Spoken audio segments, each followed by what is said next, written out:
Всем здравствуйте! Вы на моем рукодельном канале, где всегда можно найти интересные идеи для творчества. С вами Любовь. У меня опять собрались обрезки тканей. В основном это хлопчатобумажные обрезки небольших размеров и мелкие детали от мужских рубашек. Сортирую обрезки обычно по размеру и типу ткани.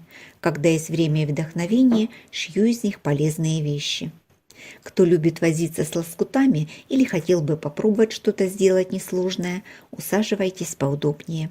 Сегодня несколько простых идей, которые сможет повторить каждый. Для начала собрала несколько вариантов обрезков, цвет которых сочетается между собой.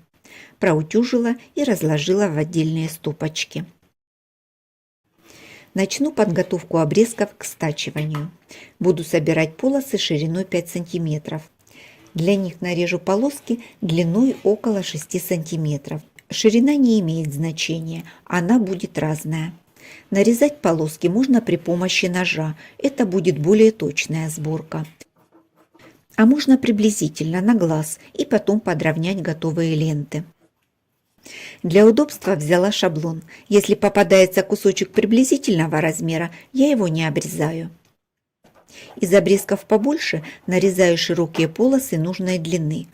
При сборке отрежу нужную ширину. При соединении заготовок в ленту складываю их лицом к лицу, выравниваю срез по длине и, если есть возможность, верхние срезы тоже выравниваю или располагаю параллельно друг другу. Собираю обычно сразу 2 ленты, так удобнее и быстрее. Заготовки на столе раскладываю по цветам, чтобы легче было найти нужный вариант. Заметила, что некоторые рукодельницы отрезают лишнюю ткань прямо под лапкой и не заморачиваются с подготовительными работами. Мне неудобно резать ткань под лапкой, обязательно отрежу криво и занимает больше времени. Поэтому предпочитаю нарезать полоски заранее.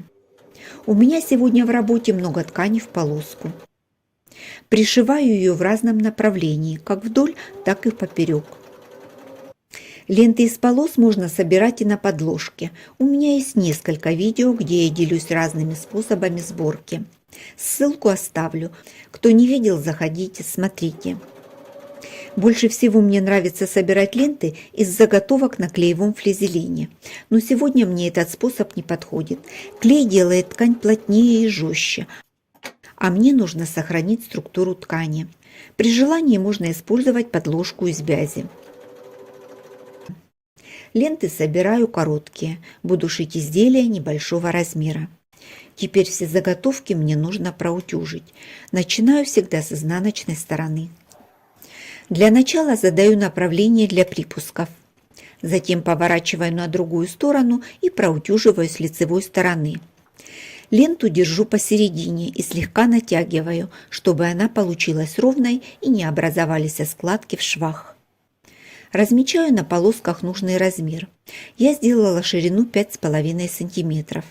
Если делать нарезку ножом и выравнивать все по верхнему краю, подровнять останется только одну сторону. Выбирайте, какой вариант вам ближе. Чем шире припуски на лентах, тем удобнее их резать, особенно если в работе есть рубашечная ткань. Подровнять края на лентах можно и с помощью ножа. У меня коврик маленького размера, поэтому я их складываю пополам. Обрезка таким способом займет меньше времени. Планировала сделать 4 варианта, в итоге получилось 5. Всегда сложно остановиться, в голове просто на ходу генерируются новые варианты и идеи. Полотно буду собирать на подложке. Размер взяла с запасом 22 на 25 см. У меня сегодня полная утилизация, поэтому синтепон тоже обрезки. От пошива одеяла остались края, их и буду здесь использовать. Полоски слимтекса соединила зигзагом, тоже подойдет, и для него подложка не нужна. И вот наконец-то подошли к самому интересному. Включаем свою фантазию и начинаем собирать полотно. По длине все полоски сделала с запасом, и при необходимости их можно сместить в ту или другую сторону. Если два одинаковые цвета попадают рядом, полоску можно перевернуть или поменять местами. Из каждой заготовки я буду вырезать 2 детали. При подборе рисунка я это тоже учитываю. Можно одну сторону сделать более интересной, вторую попроще, как позволят заготовки. В свои работы люблю добавлять декор, и здесь он тоже не помешает. Использовать буду декоративную тесьму и лейбочки, которые я выпарываю из старых вещей. И хочу заметить, я их не ворую, а просто вторично использую в качестве декора. Булавками соединю все ленты с подложкой. Я не сторонник лишних строчек, даже если их потом не будет видно. Соединять полоски между собой буду двумя способами. Идеально для этой цели подходит кромка. Если таковой нет, то подойдет и полоска ткани, подходящая по цвету, или наоборот, контрастная. Я сделаю разные варианты. Обрезков море, есть где разгуляться. Начну с яркой контрастной ткани. На основной ткани есть розочки красного цвета. Решила сделать смелый вариант. Пришила полосочки и декоративные вставки на каждую сторону. Подровняла края. Вырезаю две одинаковые детали 10 на 18 сантиметров. По углам добавлю кисточки в цвет отделочных полос. Накрываю второй деталью и соединю их между собой. Оставлю отверстие для выворачивания. Кисточки я делала сама. Для начала подобрала нитки подходящих цветов. Придерживаю край нити и наматываю вокруг пальцев. Витки считаю, чтобы кисточки получились одинаковые. Чем тоньше нить, тем больше витков. Отрезаю вспомогательную нить, складываю ее пополам и вставляю в полученное кольцо. Соединять буду при помощи вязального крючка. Провяжу небольшую цепочку из 5 петель, чтобы закрепить кисточку в шов. Выравниваю все витки и сделаю закрепки из обычных ниток подходящего цвета. Пробовала крепить основными, но они торчат на узлах и никак не хотят соединяться с кисточкой. Когда все кисточки готовы, разрезаю кольцо и выравниваю по краю до нужного размера. Как видите, ничего сложного. Нитки лучше использовать хлопчатобумажные, они более послушные и кисточки получаются аккуратнее. Если нет вязального крючка, на нитках можно просто завязать несколько узелков, результат будет тот же. По контуру проложила строчку, припуски оставила 1 см. Чтобы уголки были острыми, срежу лишнюю ткань на углах. Нитки от кисточек решила оставить. Через оставленное отверстие выверну изделие на лицевую сторону. Немного усилий и все готово. Уголки можно поправить деревянной палочкой или просто потянуть за кисточки. Заполнять синтепоном начну с уголков. Можно помочь себе палочкой, чтобы углы хорошо держали форму. Затем заполняю остальное пространство. Использую все те же остатки синтепона. Осталось зашить техническое отверстие. Первый вариант готов. Напоминает мне игрушку антистресс, так и хочется ее помять. А использовать я ее буду как обычную подушечку для булавок. Чтобы они легко входили в ткань, я не стала использовать клеевой флизелин.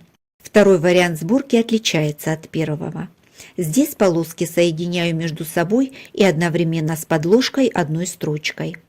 Затем раскладываю их в разные стороны и добавляю еще по одной полосе с каждой стороны. Когда все полоски пришиты, срезаю лишнюю ткань по краям.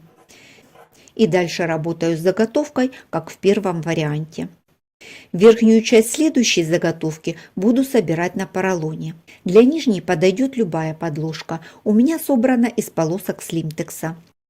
Заполню подложки подготовленными полосками.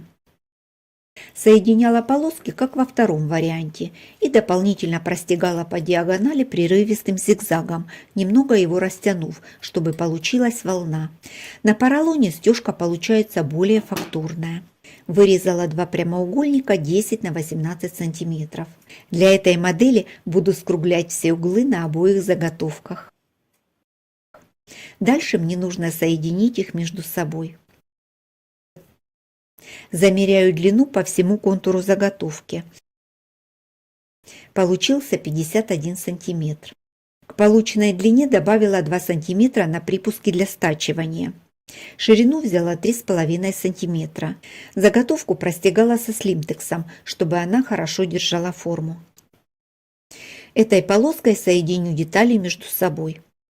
Когда начала собирать детали, поняла, что чего-то не хватает, и решила в шов верхней детали вставить кант. Сделала я его сама из ткани и шнура. С ним изделие смотрится гораздо интереснее. Кант сделала размером побольше, чтобы цеплять на него зажимы. Соединение канта можно закрыть декором. На уголок можно тоже что-нибудь добавить. Все зависит от ваших предпочтений.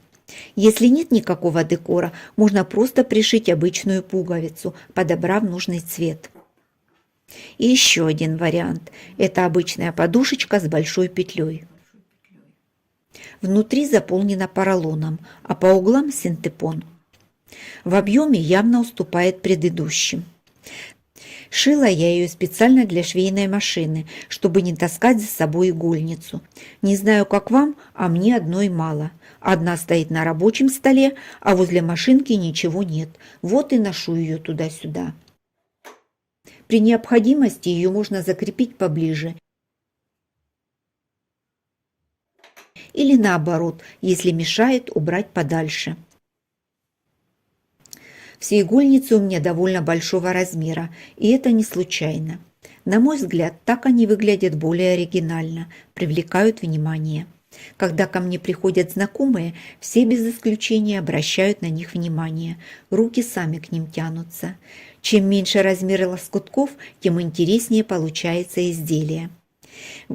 В этих изделиях ткани использованы одинаковы, но у них разный декор, и изделия выглядят абсолютно по-разному. Раньше я их шила для продажи, сейчас у меня нет возможности продавать, поэтому оставлю на подарки. Надеюсь, что мое видео вдохновит вас на создание подобных изделий. Пишите в комментариях, что вы шьете из лоскутов, всем будет интересно. Спасибо всем, кто смотрит мои видео до конца, пишет комментарии. Хочу поблагодарить спонсоров за то, что нашли возможность принять участие в развитии канала. А я на этом с вами прощаюсь. До встречи в новых видео, где опять будем делать что-то интересное.